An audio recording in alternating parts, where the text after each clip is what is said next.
বাংলাদেশের আলোচিত গোলাপি মহিষ ডোনাল্ড ট্রাম্প। মার্কিন প্রেসিডেন্ট ডোনাল্ড ট্রাম্পের সাথে কেবল নামেই নয়, চেহারাতেও এই মহিষের অদ্ভুত সাদৃশ্য আছে বলে ব্যঙ্গ করছেন নেটিজেনরা। শুরুতে দক্ষিণ এশিয়া, ক্রমে মধ্যপ্রাচ্য সহ এশিয়ার অন্যান্য অঞ্চলের পর এবার একে একে আন্তর্জাতিক সংবাদ মাধ্যমগুলোতেও ফলাও করে প্রচার করা হচ্ছে মহিষ ডোনাল্ড ট্রাম্পের বিপুল তারকা খ্যাতির খবর। কারো কারো মতে এই মহিষ এখন এতটাই আলোচিত যে এমন কোনো গুরুত্বপূর্ণ সংবাদ মাধ্যম নেই যারা এর খবর প্রচার করেনি।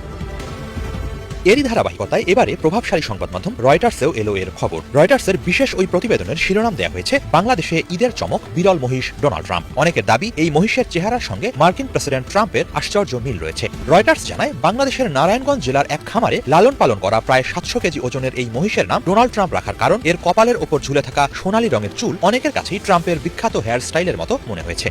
কেবল রয়টার্স নয়, এরই মাঝে AFP, the New York Post, the Telegraph, the Independent, France 24, the Sun, RT News, Arab News, South China Morning Post, NDTV, Dawn সহ গোটা বিশ্বের সংবাদ মাধ্যমগুলোতে ঝড় তুলেছে বাংলাদেশের সোনালী চুলওয়ালা বিরল এই মহিষ। সব মিলিয়ে এটি লাভ করেছে বিশ্ব তারকার খ্যাতি।